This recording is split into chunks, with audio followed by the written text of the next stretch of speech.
Olá pessoal, tudo bem? Aqui é o professor Otávio Maioli, aqui do IFES Campus Aracruz, da disciplina de Química Ambiental e Gestão Ambiental, do curso técnico em Química. E hoje vamos falar sobre poluição do ar de interiores. É muito importante dizer que grande parte dessa aula veio dos trabalhos dos grupos responsáveis, que fizeram a rigor, né, basicamente, e eu peguei elementos dos dois grupos. Então vamos lá, começar? Pessoal, o que é a poluição do ar de interiores? A gente já veio falando da poluição do ar num contexto amplo. É a camada mais baixa da troposfera, que é o que tem contato principalmente com os seres vivos e com a sociedade, os materiais e as pessoas. Mas existe um ramo dos estudos de poluição ambiental que é na questão de interiores, de locais fechados. É diferente a abordagem de controle de compostos em locais fechados para lugares abertos. Então, veja, as preocupações associadas aos efeitos da qualidade do ar na saúde pública geralmente levam em conta a poluição atmosférica, né, de exteriores, fora dos edifícios ou qualquer tipo de residência. No entanto, as pessoas passam a maior parte dos seus dias em ambientes interiores. Portanto, a qualidade do ar no interior pode ter um impacto fundamental e decisivo na saúde humana. Então, vejam, sem contar que em grandes centros urbanos as pessoas passam a maior parte do tempo enclausuradas dentro de ambientes fechados. Ora, essa relação de fonte e manutenção de determinado, né, e concentração de determinado contaminante no ar, devido à situação de um ambiente fechado, onde não há um balanço de massa bem distribuído, ou seja, a entrada, né, não condiz com a saída e há um acúmulo, nós temos um cenário que merece uma melhor atenção. Então, poluição atmosférica de interiores, ou degradação da qualidade do ar em ambientes fechados, também é um termo, por produtos químicos prejudiciais e outros elementos, podem ser até 10 vezes pior do que a poluição do ar externo. E isso é bem razoável de pensar. A questão da ventilação, né, também o movimento do ar dentro de um ambiente fechado é diferente. Então eu posso ter a concentração mais rápida desse poluente, contrariamente a um local aberto onde há uma difusão e distribuição do contaminante. Isso acontece porque as áreas contaminadas permitem que os poluentes se acumulem em concentrações maior do que seria possível em um ambiente aberto, como disse. A poluição do ar de interiores, pessoal, vem de alguns lugares em que você normalmente nem pensaria, como a sua casa, o terreno no qual ela está assentada e os itens cotidianos adquiridos no supermercado. Veja, todos esses ambientes eles propiciam possibilidade de contaminação de ar de interiores. O local onde sua residência está estabelecida, ou muitas residências estão estabelecidas, pode ter uma fonte de contaminante oriundo do solo, por exemplo, e aí que acessa o ambiente interno, fechado. Se ele acessa, a velocidade de saída não é a mesma velocidade de entrada, então há o acúmulo. Então as casas, os edifícios, supermercados, enfim, áreas comerciais, áreas industriais também. Então, qualquer lugar fechado, saiba que está sujeito à questão da poluição do ar de interiores. E nós vamos ver na nossa abordagem que vocês já estão habituados a isso, né, sem ainda associar com a questão de poluição do ar de interiores. Então veja, considerando que as pessoas passam em média 90% do seu tempo em ambientes fechados e 65% dentro de suas casas. Mostra que a poluição atmosférica de interiores é uma questão importante. 90% do tempo você passa em um ambiente fechado. E 65% é dentro da sua própria casa. Então é necessário sempre cuidado e atenção com a questão de contaminante de interiores. Alguns medidores de poluição do ar de interiores que existem no mercado afirmam medir os níveis de poluentes causadores da poluição de interiores presentes em sua casa. Vamos fazer uma reflexão em relação à casa? Olha, na casa de vocês utilizam, e quem quer que habite a casa ou trabalhe nela, utiliza diversos produtos químicos. Há os produtos de limpeza,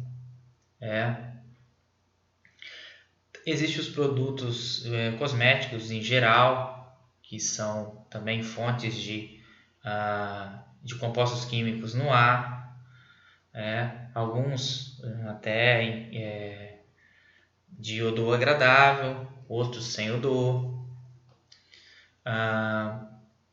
Na cozinha nós temos uma reação forte, gás de cozinha, que é uma combustão, gerando gases.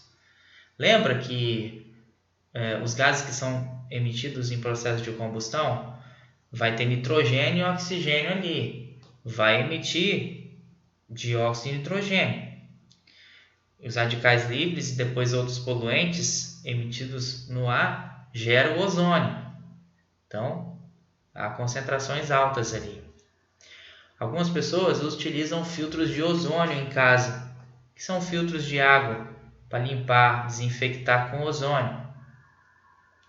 Então, há uma geração de ozônio ali. As canalizações muitas vezes são conectadas os resíduos da casa, os efluentes, eles são conectados à rede de esgoto. Essas redes são conectadas diretamente no esgoto, ou seja, existem espaços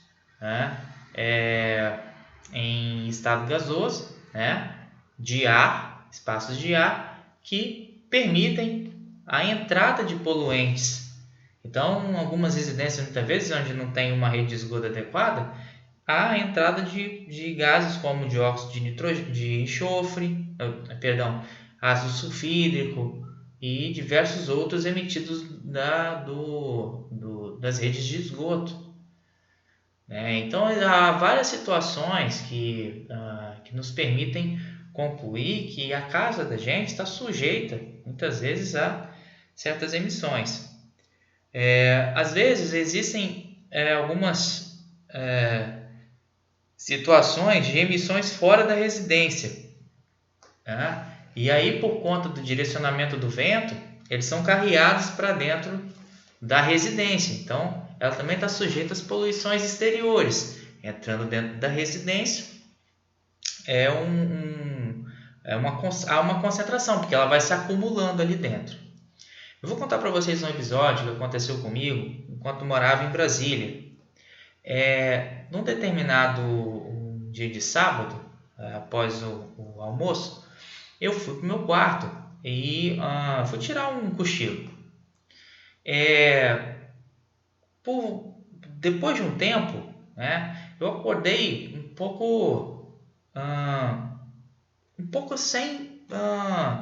desnorteado, e um cheiro muito grande de combustível, de gás e tudo mais. E percebi um barulho do lado de fora da casa, e que estava entrando uma massa de ar e que esse cheiro vinha do lado de fora.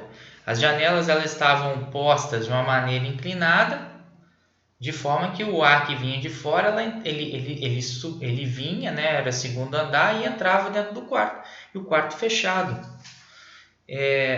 Na verdade, o que tinha do lado de fora era um caminhão muito velho e que estava ligado, ou seja, jogando combustível incompleto, né? E o oriundo da queima, todos os gases de queima incompleto, monóxido de carbono, dióxido de carbono, os compostos orgânicos voláteis, enfim, né? Tudo ia entrando por dentro e estava se acumulando ali, e eu não tenho como mensurar a quantidade de tempo que aquilo estava, mas eu, de certo modo, não, desnorteado e sem força, né? Com uma preguiça, assim, não tinha força para levantar e assim, né? Estava cansado, me senti cansado mesmo.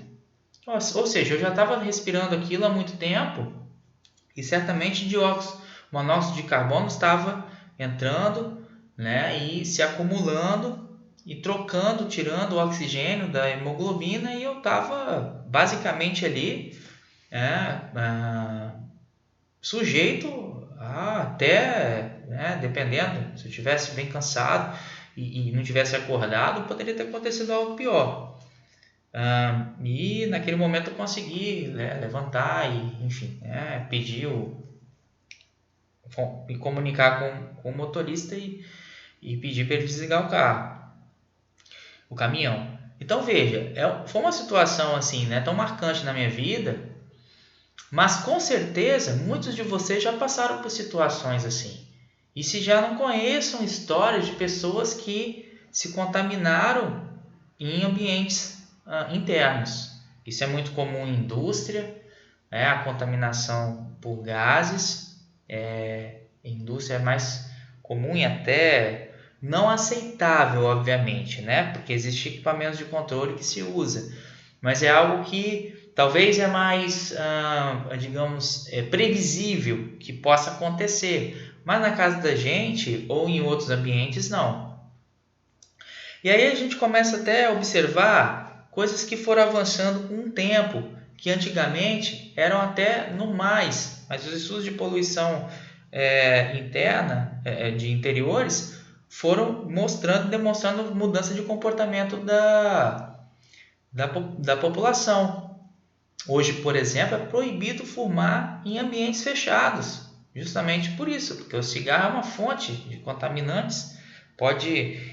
Os cigarros industriais podem emitir até 400 compostos a mais, a 2.000 compostos diferentes, enquanto queimam.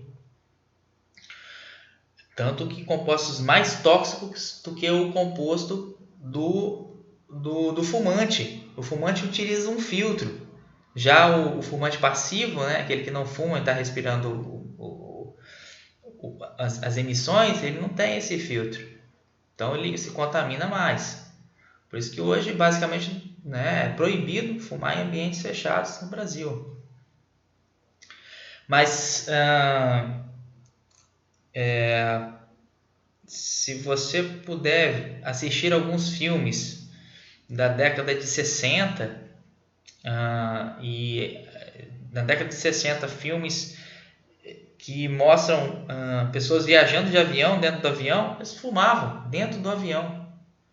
Então, isso são questões que foram mudando justamente por conta da proteção da qualidade do ar. Bom, depois dessa viajada, vamos seguindo. Quais seriam alguns tipos de fontes, né, de poluição de interiores e seus impactos? Fontes, na verdade, de poluição, pessoal, a gente vai discutir as fontes baseadas nos tipos de poluentes, né? Então, veja, os materiais particulados, que nós já vimos, né, são partículas minúsculas, que são largamente originadas por inúmeras fontes, sendo muito comum em ambientes públicos causada pelo fumo do tabaco. Eu coloquei a questão do fumo aqui, né, as partículas, mas muito também de fontes externas. As partículas são mais geradas de fontes externas e depois se acumulam dentro de um ambiente fechado, né, em processos industriais principalmente. Uma questão que é muito popularmente assim, conhecida aqui na região, no estado do Espírito Santo, é a questão do pó preto, que vem das indústrias, né, siderúrgicas e localizadas nas proximidades de Vitória. Então, por conta de Vitória ser uma cidade muito populosa, As pessoas tendem a reclamar porque esse pó, né, ele se acumula dentro das casas, então causa problema de saúde, principalmente naquelas populações mais suscetíveis, mais vulneráveis, do ponto de vista do sistema respiratório, asmáticos, crianças e também idosos. Bom, nós temos as fontes de combustíveis de biomassa e combustíveis. Eu quis dizer que combustíveis de biomassa é uma coisa, né? São a biomassa utilizada para queima, e os combustíveis fósseis, né? Então, os combustíveis de biomassa são emitidos por fogos e fornos abertos, por exemplo. Cerca de 50% da população utiliza combustíveis de biomassa para cozinhar, para o aquecimento e para a iluminação. Isso no mundo, tá, pessoal? E para aquecimento, para iluminação também, sobretudo em países menos desenvolvidos. Eles produzem níveis elevados de matéria particulada e monóxido de carbono. Então, veja, grande parte da população mundial ainda utiliza os métodos menos tecnológicos, na questão de geração de energia, utilizam biomassa.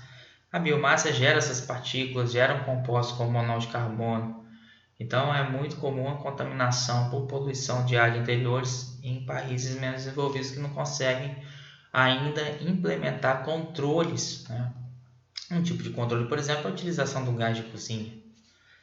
O gás de cozinha, o gás, o dióxido, o metano, etano, propano, por exemplo, ele consegue gerar menos poluentes particulados, mas também gera monóxido, enfim, quando queima irregular. Mas comparado com outros tipos de biomassa, ele, digamos, seria mais limpo. Alguns locais no Brasil utilizam gás de cozinha para tudo, aquecimento de chuveiro, até mesmo para geração de energia elétrica. Por exemplo, o bairro de Copacabana, no Rio de Janeiro, ele é basicamente todo atendido com gás canalizado. Então é muito comum, né?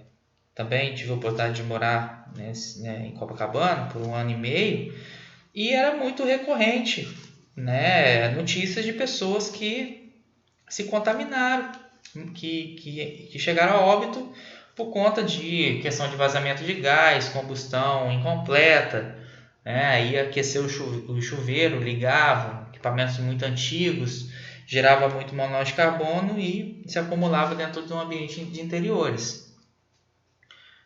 Então é um assunto muito relevante. A combustão, enfim, aquecedores de gás sem ventilação, lareiras, fogões, a lenha e fogões a gás emitem monóxido de carbono, dióxido de nitrogênio e pequenas partículas. Mais de 3 bilhões de pessoas no mundo continuam a depender de combustíveis sólidos, como madeira e o carvão, para atender às suas necessidades de energia. Bom, já comentei sobre. Na combustão de alguns materiais, nós temos também a geração de compostos muito tóxicos, que já falei nas aulas passadas. Os HPAs, os hidrocarbonetos policíclicos aromáticos, e as dioxinas e furanos. Então, se eles já são tóxicos gerados externamente, que gerar internamente, onde eles podem se acumular. Então, também são substâncias muito monitoráveis. Talvez os mais comuns são os compostos orgânicos voláteis. Eles são gerados a partir de substâncias químicas como desinfetantes, pesticidas, cosméticos, ambientadores de ar, vernizes. Se você chegar num local fechado com muitos objetos envernizados, você sente o cheiro, muitas pessoas sentem tonteira porque tem emissão de compostos orgânicos ali. Pode causar um leque enorme de doenças, desde irritações ligeiras a doenças muito graves. Os impactos na saúde incluem aumento no risco de bronquite crônica, como exposição ao formaldeído. O formaldeído também é uma substância empregada em salões de beleza para fazer alisamento de cabelo, enfim. Também são compostos muito tóxicos que podem prejudicar o sistema respiratório. utilizado em materiais de construção também, como madeira prensada. Aumenta o risco de asma nas crianças, aumenta no risco de pieira persistente, como exposição a plásticos. Também relacionado com a função pulmonar reduzida, corrimento no nariz, infecções pulmonares em crianças e bebês. Aí também, pessoal, nós temos os chamados BTEX ou BTX, benzeno, tolueno, etilbenzeno e os tilenos. São compostos orgânicos, né? Vocês vão remeter na química orgânica aí, vocês vão ver que esses compostos eles são gerados por muitas vezes onde há estocagem de combustíveis fósseis, como gasolina, por exemplo. Então, na sociedade, em ambientes comerciais acessíveis às pessoas, os postos de gasolinas, por exemplo, eles são fontes desse material. Então, se há ambientes fechados nos arredores de postos de gasolina, pode ter uma contaminação interna com BTEX. E outros lugares de estocagem de combustíveis também, com locais fechados. É por isso que a própria fiscalização de posturas, quando vai verificar um local de comércio, ele toma cuidado com isso. É necessário um ambiente ventilado, aberto, para estocagem de combustíveis. Senão, além do risco de explosão, há o risco de contaminação do ar de interiores. E é muito grave. Ok? E aí nós vamos para os produtos.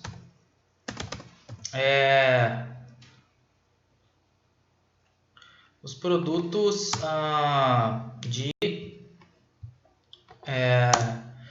os produtos domésticos, né? Já até comentei alguma coisa a respeito de produtos domésticos quando eu apresentei para vocês essas questões relacionadas em casa, mas vamos explorar aquilo que eu não falei. Tintas, vernizes. As tintas, pessoal, as tintas também emitem muitos compostos orgânicos ali. Então, é sempre recomendado, né, que depois que fizer as pinturas de residência, não entrar logo depois na residência, esperar uns 2 dias ali, deixar ventilar um pouco para que esses compostos orgânicos voláteis que estão suspensos ali não causem problema na saúde. Os vernizes, produtos de limpeza, contêm produtos químicos, né, orgânicos liberados durante o uso e armazenamento. O formol, que eu já falei.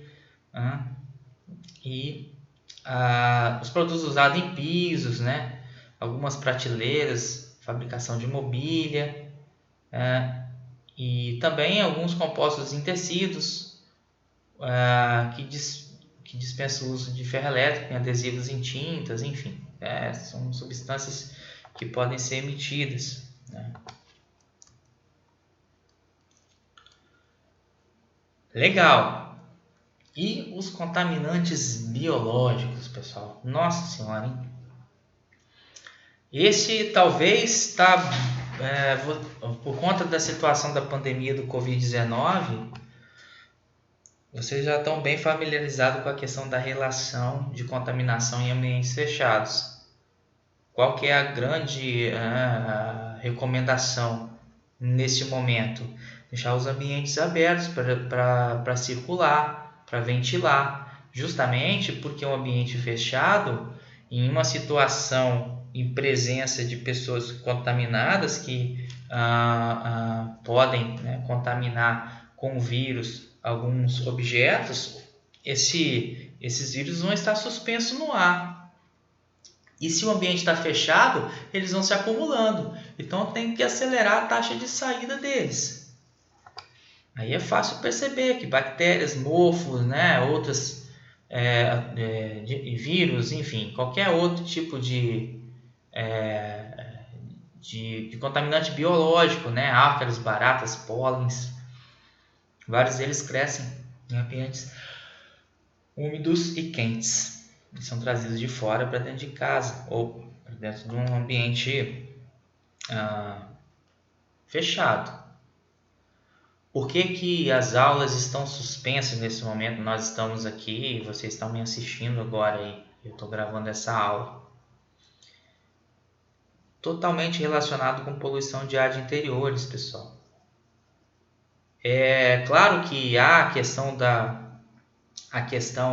do distanciamento, né, que é feito para diminuir o contato entre as pessoas e acelerar o contágio. Isso é óbvio também.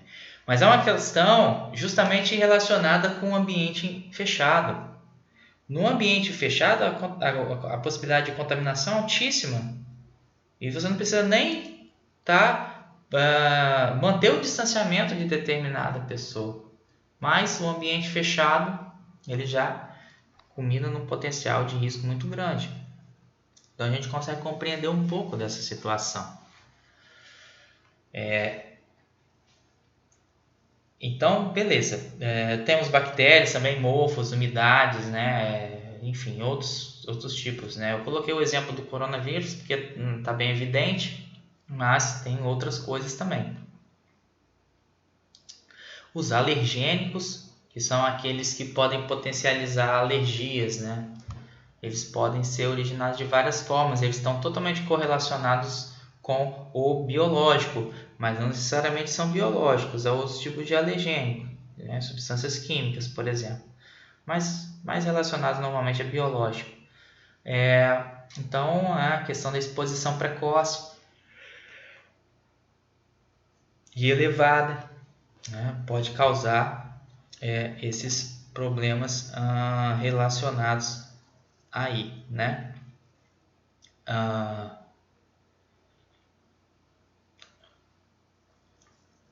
Beleza, vamos seguindo.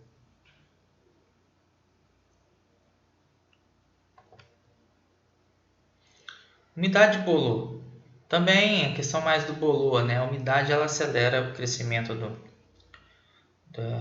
do agente biológico. Então, totalmente relacionado com o contaminante biológico, né? Botei tudo aqui, mas deu destaque porque eles se acumulam em paredes, né? Eles se encontram assim, nas mobílias, os fungos aceleram mais em ambientes fechados. E estão presentes aí basicamente de 10 a 50% das casas. Os bolores são uma fonte de alergênico muito grande também, então é tudo correlacionado aqui, pessoal. Quando eu coloquei esses slides justamente com os contaminantes mais biológicos.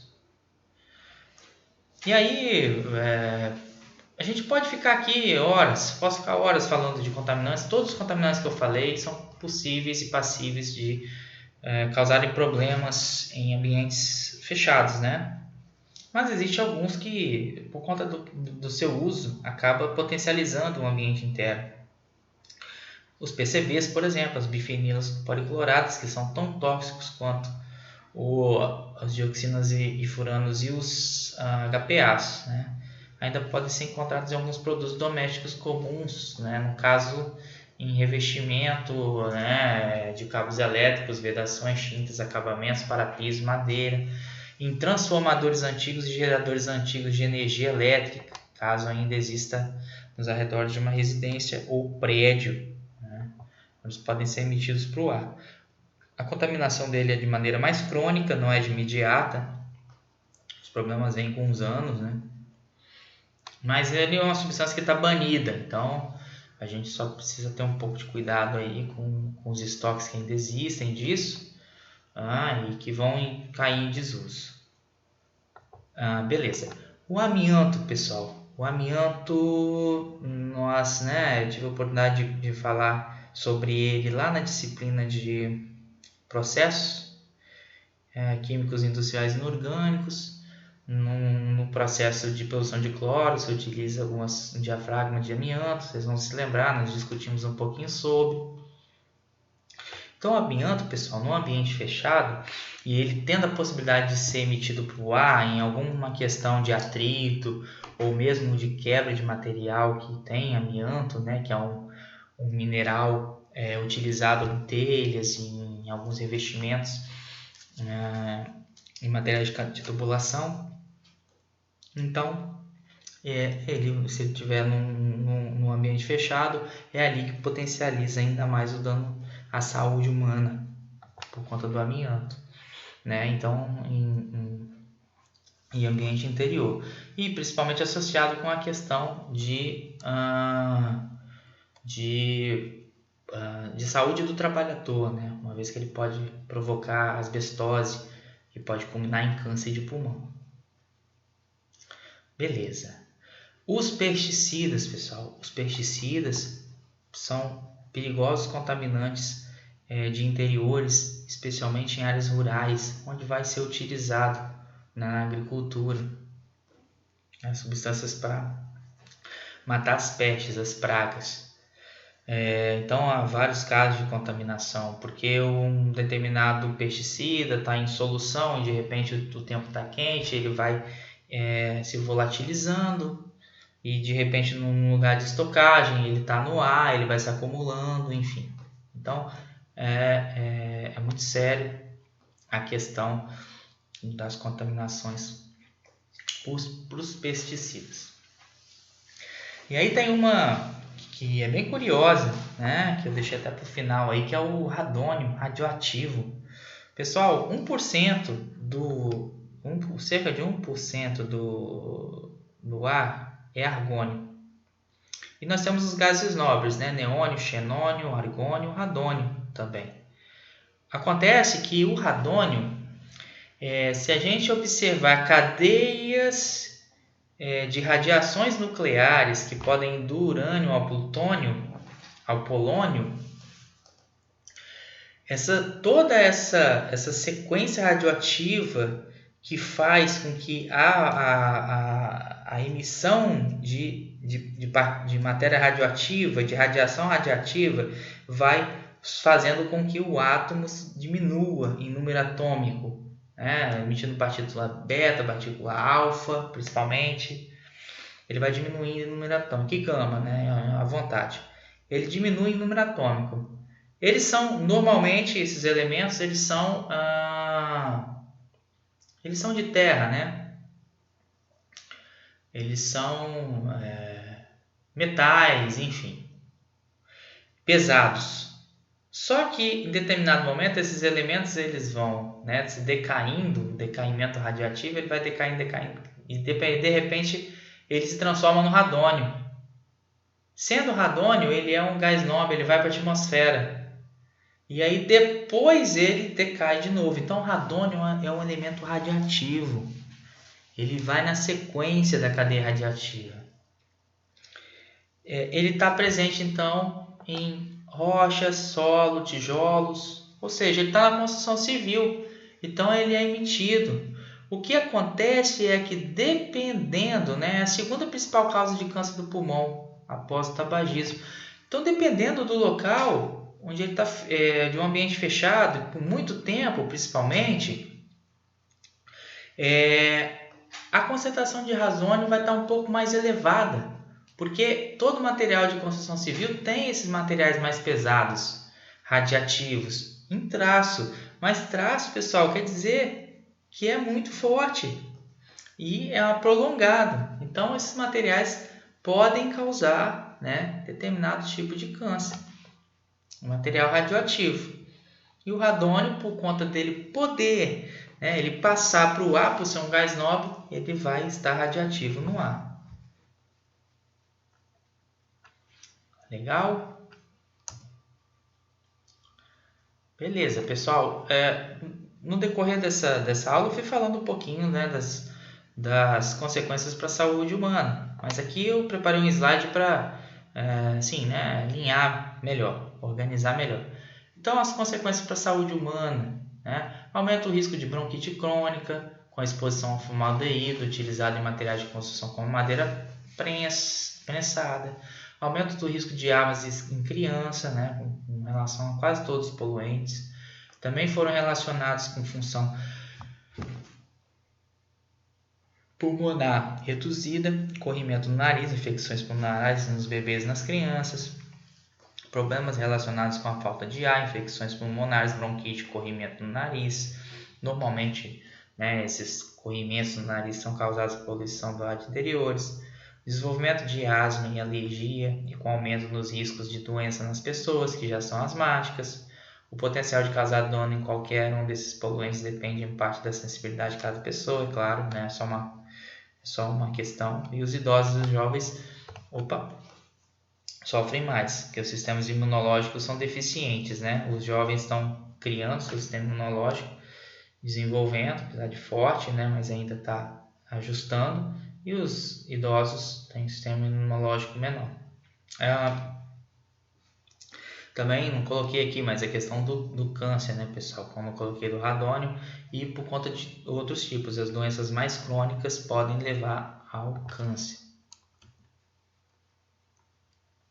Medidas para preservar a qualidade do ar em ambientes fechados.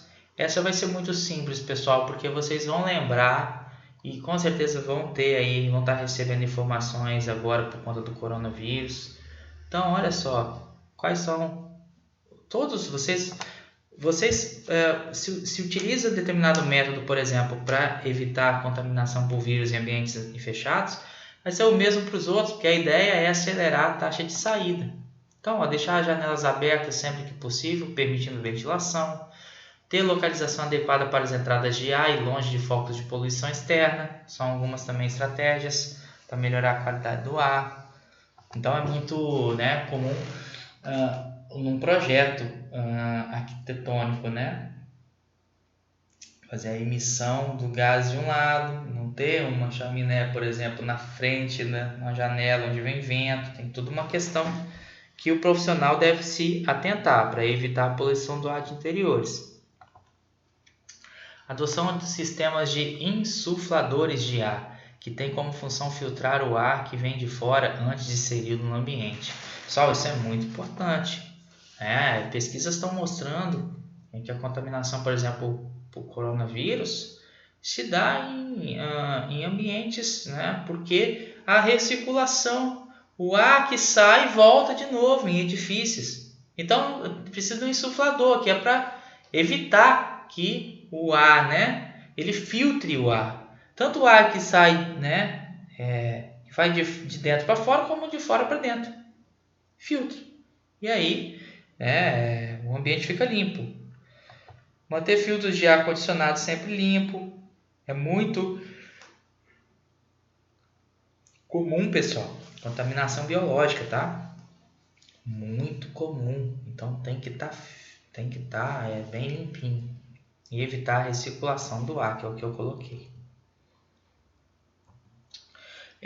Tem uma questão importante, que a poluição do ar de interiores, ela até há um tempo, na época de 80, na verdade, que começou a essa preocupação. Veio um termo, que surgiu um termo antes ainda de poluição do ar de interiores, que era a síndrome dos edifícios doentes. Por quê? Pessoas estavam se tendo muito problema em edifício, sendo por conta de trabalho, sendo por questão de moradia. Eram problemas de saúde que estavam, causando um desânimo, nas pessoas que iam trabalhar em determinado prédio. E foi verificando que estava totalmente associado com a qualidade do ar interno. Então, o que aconteceu? Vieram legislações para tentar minimizar. É a hora que as decisões, da sociedade dão as caras. É a hora da política baseada em ciência. E aí, na década de 80, foram estipuladas as primeiras normas na Organização Mundial de Saúde. Foi endereçado na maneira de saúde pública. No Brasil, a qualidade do ar de interiores ela foi regulamentada inicialmente pela resolução da Anvisa de 2000 e depois ela foi para uma orientação técnica de 2003, uma referência de qualidade do ar de interiores, e principalmente em ambientes climatizados artificialmente, porque eles estavam fechados, ou com ar condicionado. a melhora na qualidade de vida pela instalação do ar-condicionado, também veio um ponto negativo, né, que foi potencializando a contaminação do ar de interiores, né, síndrome dos edifícios doentes. Muito, né, um termo cunhado aí, né, por conta da questão da poluição interna de ar de interiores. Depois a Anvisa, né, fez a resolução 9 de 2003, normatiza as metodologias que devem ser empregadas, né, com a determinação de CO2, porque ele é um indicador, temperatura, umidade do ar, os bioaerosóis ou aerodispersóides em ambientes não industriais, que são as gotículas, né, os aerosóis, onde a gente pode, era possível naquela época, inclusive, analisar e ter uma inferência sobre os gases no ar. Também tinham poluição, né, obviamente. E depois, né, como existem outros compostos, né, foram as pesquisas aumentando a qualidade de ar interno, o Ministério do Trabalho então instituiu a ANR15 quando se trata de análise em ambientes industriais. Isso é muito comum, pessoal, quando vocês forem trabalhar em ambiente industrial, né, e se assim vierem, eu acredito que muitos vão trabalhar, independente se vão seguir na área da química ou não. Você pode trabalhar no setor de RH, você vai estar sujeito, pode trabalhar em qualquer área, contabilidade, enfim, na área de comunicação, na psicologia, enfim. Se você trabalhar na indústria, você vai ter que saber o que significa isso, porque lá vão ter regras, né? Você pode não saber, mas alguém que vai trabalhar com isso especificamente vai estar atento e monitorar toda a questão da análise do ar de interiores. Além dessa, né, tipo de comparação, já que não apresentam valores legais no Brasil, o que seriam valores legais no Brasil, né? Elas têm dados, mas às vezes alguns compostos não estão inclusos nas normas brasileiras. E muitas vezes há processos por conta de contaminação de trabalhadores em ambientes industriais. Então, as normas internacionais, como a NIOSH e a ASHRAE, da União Europeia e dos Estados Unidos, elas vão servir de base. Como se fosse uma base internacional para sustentar uma nacional. Então, eles trazem formas, né, de monitoramento e medição dos compostos tóxicos para jornadas de trabalho. Ao realizar a avaliação da qualidade do ar de interiores, existe, né, o QAI, existem alguns parâmetros básicos que merecem especial atenção. Esses parâmetros básicos se baseiam principalmente nesse abaixo, que é o padrão CONAMA, mas também outros compostos que acabam estando mais presentes em ambiente industrial, principalmente, ou qualquer tipo de ambiente difícil, né? Vai gerar alguns compostos. Então, tem ali a lista: PM10, PM2.5. Então, o que significa isso? Seria partículas menores que 10 micrômetros em termos de diâmetro, ou as partículas menores que 2,5 micrômetros. São partículas pequenas, pessoal. Quanto menor a partícula, aquelas que vão ser inaláveis, né? A menor que 10 micrômetros, né? Elas têm capacidade de atingir o sistema respiratório inicial, garganta, nariz. A 2,5, menor que 2,5, ela atinge os pulmões. Então tem uma relação diferente aí, né, em questão de agressividade. Os óxidos também, né, alguns ácidos, aerosóis, enfim. E aí o padrão CONAMA, pessoal, é só para dizer que, olha, você pode questionar, professor, o padrão CONAMA é de 1990, já traz índice de qualidade de ar. Ele traz, mas ele não fala se é exterior ou interior, então ele acaba sendo uma base, tá? Mas tanto quanto incipiente, né? Até porque ele está mais aplicado para monitoramento mais amplo, né? Externo. Eu coloquei aí, fiz questão só para mostrar um pouquinho. Bom, eu já comentei sobre isso, né? A importância da qualidade do ar de interior diante da pandemia do Covid, né? Olha só, vamos fazer uma análise, pessoal. Eu coloquei a questão, obviamente, dos cuidados e das implicações, né, do Covid-19, mas vamos trazer para a realidade de poluição de ar interiores e vamos fazer uma análise do que está acontecendo. Será que a situação da pandemia está agravando a questão da poluição do ar interiores ou não? Eu tenho feito essas reflexões sempre, né? Vamos fazer essas em relação à poluição do ar interiores e depois, inclusive, vocês vão ter a oportunidade de expressar um pouquinho nas outras as questões que eu vou apresentar logo à frente. Olha só, pessoal, que interessante. Isso foi trazido por um grupo. Eu achei muito legal. As quarentenas adotadas no mundo para conter o avanço do novo coronavírus têm feito os índices de poluição do ar cair. Nós discutimos isso, poluição do ar no geral, lembra? Poluição do ar, né? Num centro urbano, né? Olha que interessante. Está caindo, porque está diminuindo a atividade industrial, os meios de locomoção, a combustão de combustível só diminuiu, então diminui o número de poluentes fora. Principalmente nas grandes cidades, né, que costumam exibir um céu cinzento. Olha só. Entretanto, a exposição para ar puro pode ter chegado tarde para muitos dos infectados.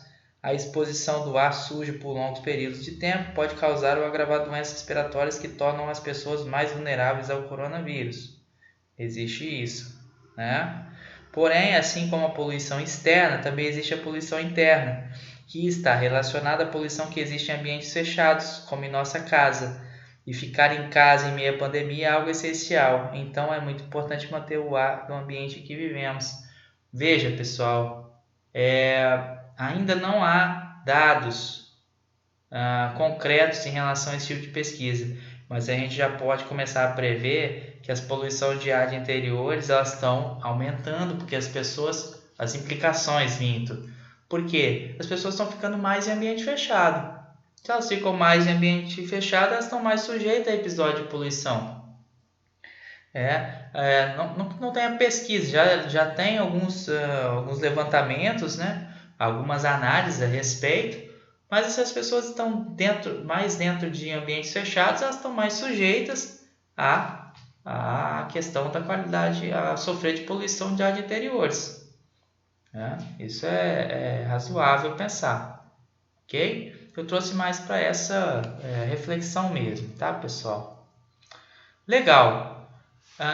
Bom, então isso vai ser bem rapidinho, né? A aula já acabou, 48 minutos. Eu estou apresentando só essas questões que, né, o grupo do Rio Doce e Lixo Tóxico não vai precisar fazer porque fez o trabalho. E aí eu passei uma questão simples para cada um. Vocês vão fazer uma reflexão, ó. Cada um, né, correspondente individualmente dentro do seu grupo correspondente. Primeira questão: quais substâncias podem contaminar o ar de interiores de um posto de gasolina? Lixe e explique. Integrantes do Amazônia e do Eucaliptus. Quais substâncias podem contaminar o ar interno de um prédio? Lixe e explique. Quais substâncias podem contaminar o ar de interiores de um hospital? Lixe e explique. Listar pessoal, citar, né? Lixe, não uma lista grande. Então lá o grupo de cima ali, né? A segunda pergunta ficou com Vitória Régia e Amazonas. A pergunta do hospital ficou com Carro Andar e ambientalistas. Quais substâncias podem contaminar o ar de interiores de um shopping? Lixe e explique. Ar da atmosfera e Gaia. Quais substâncias podem contaminar o ar interior das proximidades de uma área industrial que utiliza biomassa e resíduos para geração de energia? Olha que legal. Lixe e explique. Em Brumadinhos e Floresta. Quais substâncias podem contaminar o ar interior de uma casa? Lixe e explique. Os ambientalistas, né, do Quinte 3A e Ecogado.